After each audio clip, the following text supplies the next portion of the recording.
Meu nome é irmão Marcelo e eu estou aqui para revelar e falar da palavra de Deus.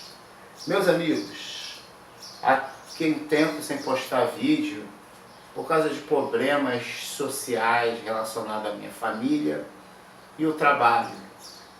Fui chamado para trabalhar, porque trabalho por varejão, e eles me chamam, né? Quer dizer, uma empresa me chama para cobrir faltas, e agora pararam de me chamar. Eu tive uns probleminhas aí sociais. Nós, como somos seres humanos, nós temos os nossos altos e baixos. Então é por isso que eu nunca fico tentando criar uma imagem, né, colocando terno, apesar que eu acho que a pessoa tem que ter uma postura. A postura e a presença ela é boa na sociedade, mas eu não gosto de mostrar o meu exterior. Eu gosto de mostrar o interior que vem do meu coração e passar parte do conhecimento que Deus me deu.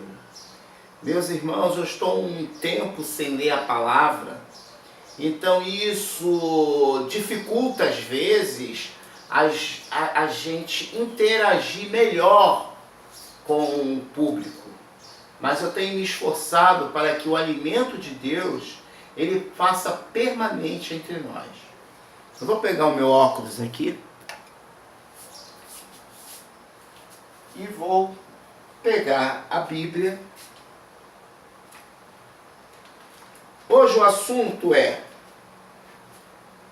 pode um cristão ser político? Meus irmãos, é uma pergunta que já deve ter sido respondida de diversas maneiras. Mas uma das piores indagações, ou talvez uma das melhores justificativas, elas se encontram no livro de Gênesis, no capítulo 37. Vocês podem pegar aí as suas Bíblias. O livro 37, né? Que vamos falar aqui sobre José. E José era filho de Jacó, que habitou na terra de Canaã. E José, sendo descendente das gerações de Jacó, nós vemos aí a introdução que eles tentam utilizar sobre José. O sofrimento de José ao ser vendido para o Egito. E depois desse sofrimento de José, ele passou uma situação em que colocou ele como governador do Egito. E eles usam esse respaldo bíblico para justificar a presença de pessoas que se dizem cristãs para estarem diante de uma prefeitura, de um estado, ou de senadores representando o seu estado, ou de deputados, seja lá como for. Mas vamos ver aqui uma dessas situações. Vou ver aqui.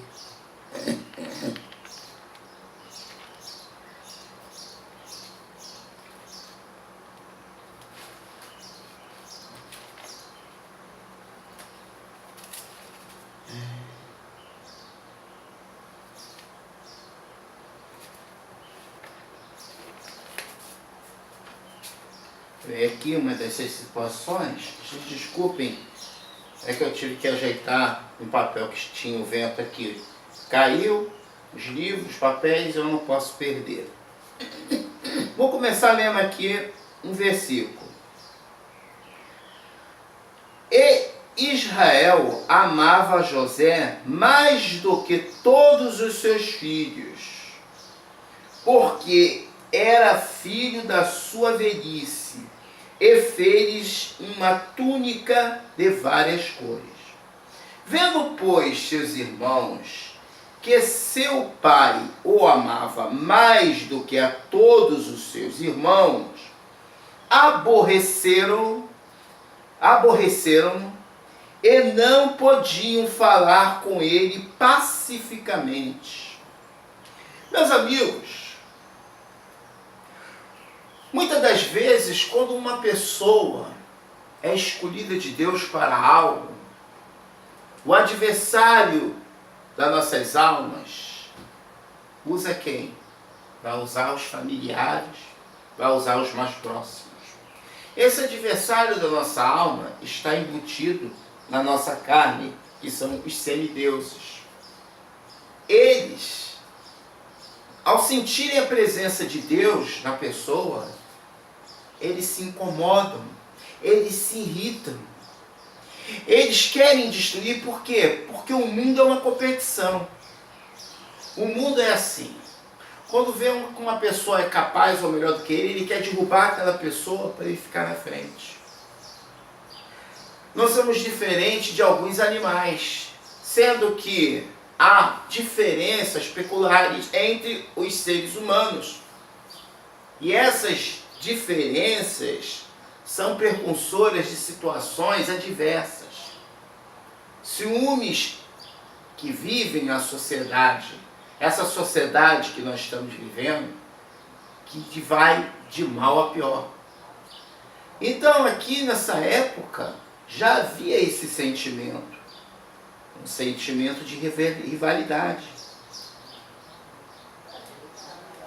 E sonhou também José um sonho que contou aos seus irmãos, e por isso aborreceram ele ainda mais. Então, estava e disse-lhes, ouve e peço-vos este sonho que tenho sonhado.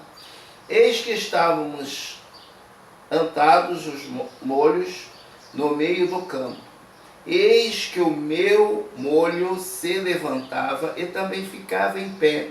Eis que os vossos molhos se rodeavam e se inclinavam ao meu molho. Meus amigos, fica aqui bem claro essa situação. Nós, aquele trabalho que eles fizeram, ou vou caracterizar aqui algo mais raro, nós se inclinarmos diante dele. Mas por que Deus deu essa revelação? Porque Deus já sabia, ele é onisciente e onipresente. Jesus Cristo já predeterminou tudo. Às vezes tem coisas que tem gente dizendo assim, você está acelerando o passo para a destruição na terra. Não tem ninguém que possa fazer nada. Sabe quando algo está predeterminado, como a revelação de Jonas, a destruição de Nínive, né? Deus avisou aquela cidade ser destruída. Só que Deus já sabia que aquilo ia acontecer. E já sabia que aquele povo iria jejuar, iria se arrepender aqui naquela época. Mas que depois o povo voltaria novamente a inclinar a idolatria.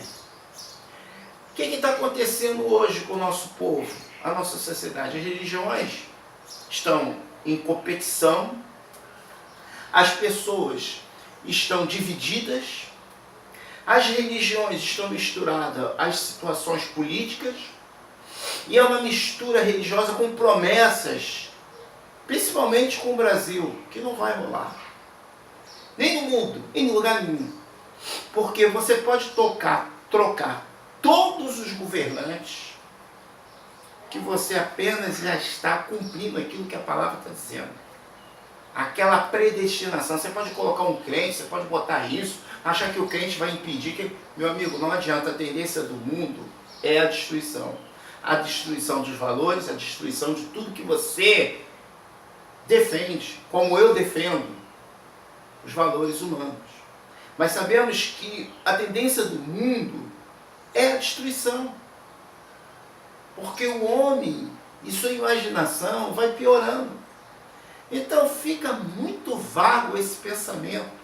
Quando a pessoa diz, eu vou colocar um crente lá, porque o crente não vai poder fazer nada. Primeiro que a promessa de Deus para os 12, e fazei discípulos sobre toda a terra, Deus não mandou, fazei governadores sobre toda a terra, né? políticos sobre toda a terra. Nada disso. Jesus nunca se envolveu com política. Jesus nunca se envolveu com nenhuma tese de nenhuma religião da época. Muito pelo contrário, ao entrar em Jerusalém, ele ali foi condenado. Ele ali criou o objetivo para que fosse morto, mas já era predestinado, porque ele era Deus, ele é onisciente, onipresente. O pensamento de Deus é uma coisa impossível de nós entendermos. Mas ele conhece até a nossa fala, conhece o nosso sentimento, é ele que nos molda. E Deus preparou José, mas aquilo foi para José, não foi para nós. Essa situação foi para José, tanto é que ele foi vendido.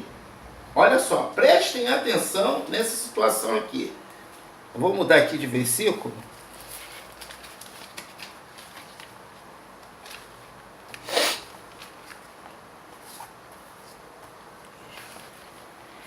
E ele foi vendido pelos ismaelitas. Agora vocês vejam essa situação. Ele foi vendido para os ismaelitas. Esses ismaelitas... deixa eu virar esse ventilador aqui um pouquinho. Esses ismaelitas venderam ele para o povo egito. Por que eles venderam? Por causa da inveja. E a inveja, gente, ela está dentro da carne humana. Ó, a mentira, a malandragem, né? A desonestidade, ela está dentro da carne humana, ela não tem lados.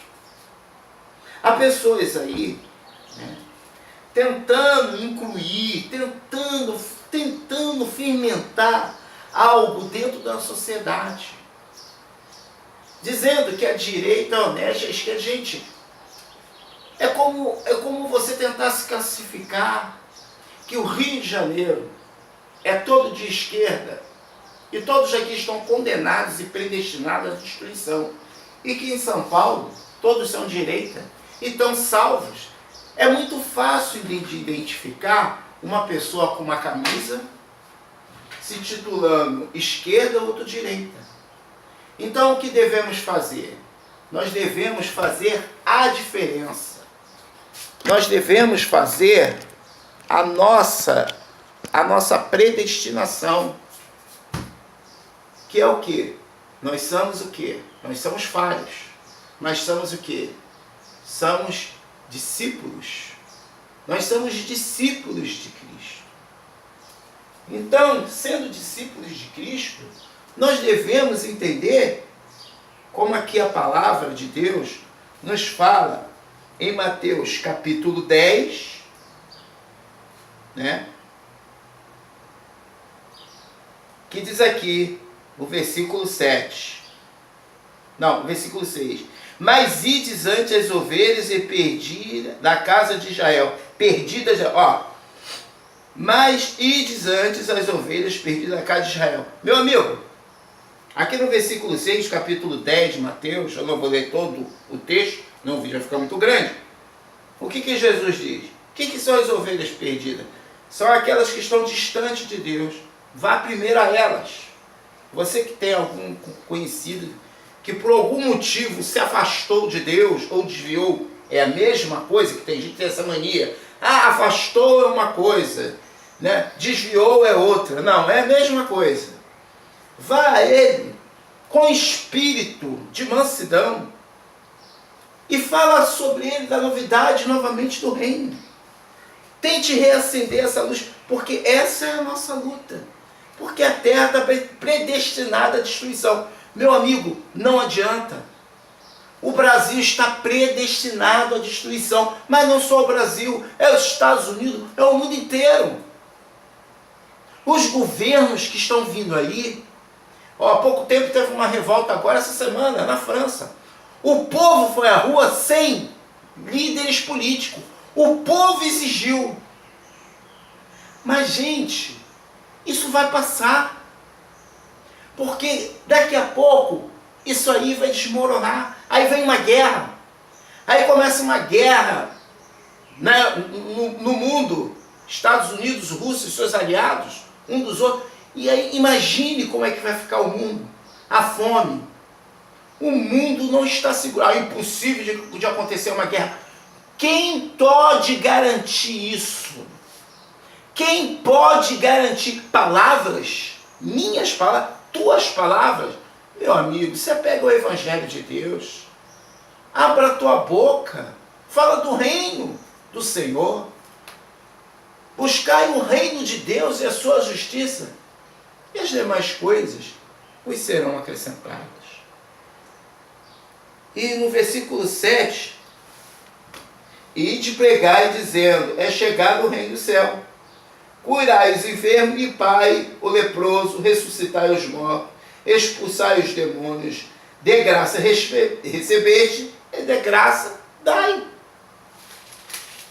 Então, o que nós esperamos de Deus? O que você espera de Deus? Qual é o melhor de Deus que nós temos para dar?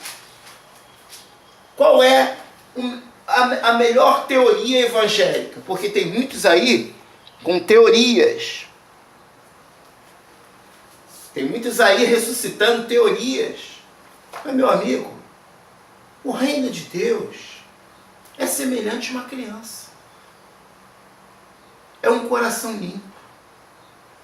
Mas o homem hoje, assim como nós vemos a Revolução de 1789, qual o rei criou o Estado permanente de direita e esquerda,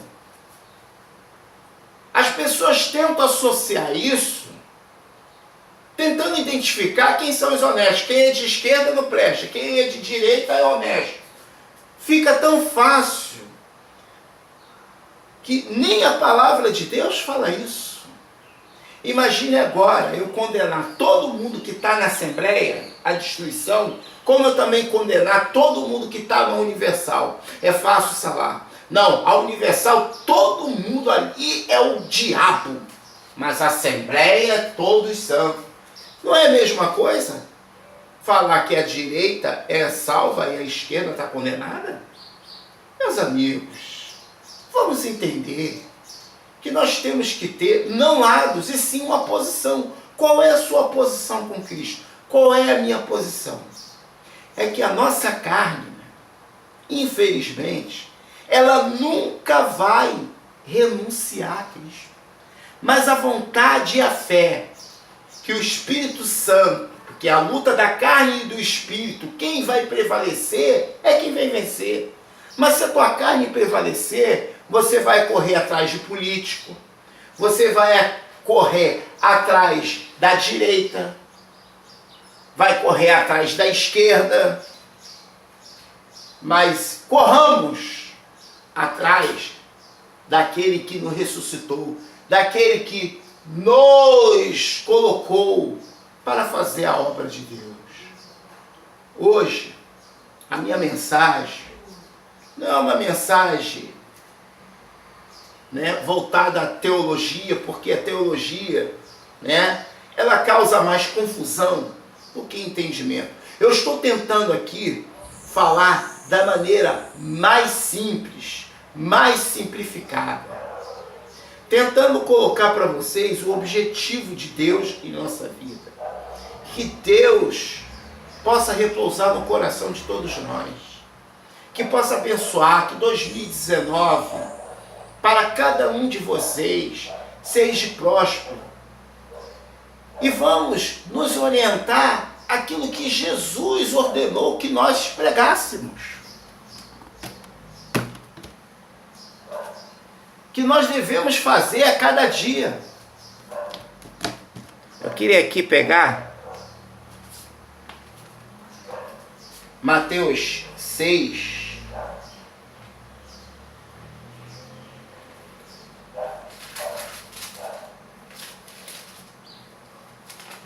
Mateus 6, versículo 24. Mateus 6, versículo 24. ninguém pode servir a dois senhores, porque ou há de odiar um ou amar outro, ou se dedicar a um ou desprezará a outro. Não podeis servir a Deus e a Mamão. Por isso vos digo, não andeis cuidadosos quanto à vossa vida, pelo que haveis de comer, ou pelo que haveis de beber, nem quando o vosso corpo, pelo que haveis de vestir. Não é a vida mais do que o mantimento, e o corpo mais do que a vestimenta? Ele faz aqui uma pergunta. Meu amigo, prestem atenção. Olha só, Mateus capítulo 6, versículo 24. Ninguém pode servir a dois deuses, a dois senhores. Ou você serve a Deus como o seu único salvador, ou você serve aos políticos desse sistema. É simples assim. Mas o que as igrejas, estão fazendo de forma geral?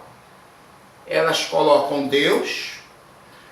Quando a igreja tem muitos membros, ele usa aquele membro para se promover, para amanhã ele ganhar alguma situação que não é ilícito, ele como cabo lateral, receber todo mês, porque ele trabalhou. Mas diante da palavra, ele está errado. Porque ele não está se dedicando totalmente à palavra de Deus, ao povo. Ele está dividido. Aí, para completar isso, prestem atenção no versículo 25. Por isso vos digo, não andeis cuidadosos quanto à vossa vida, pelo que haveis de comer ou pelo que haveis de beber, nem quanto ao vosso corpo. Meus amigos, quais são as queixas das pessoas? A comida está cara, a bebida e o leite, que é a bebê, está caro, a conta de luz está cara, o gás está caro, a gasolina está cara, os impostos são caros, não existem hospitais, e quando existe não funcionam. Tem médico, às vezes tem médico que não é bom, não é atencioso, porque é difícil um médico ser atencioso com um montão de gente. Falta médico, falta equipamento, falta remédios. Essas são o quê? As nossas queixas do dia a dia. Mas o que a Bíblia está nos orientando aqui? Para que a gente não se incomode com isso. Sabe por quê? Porque Ele vai cuidar de nós.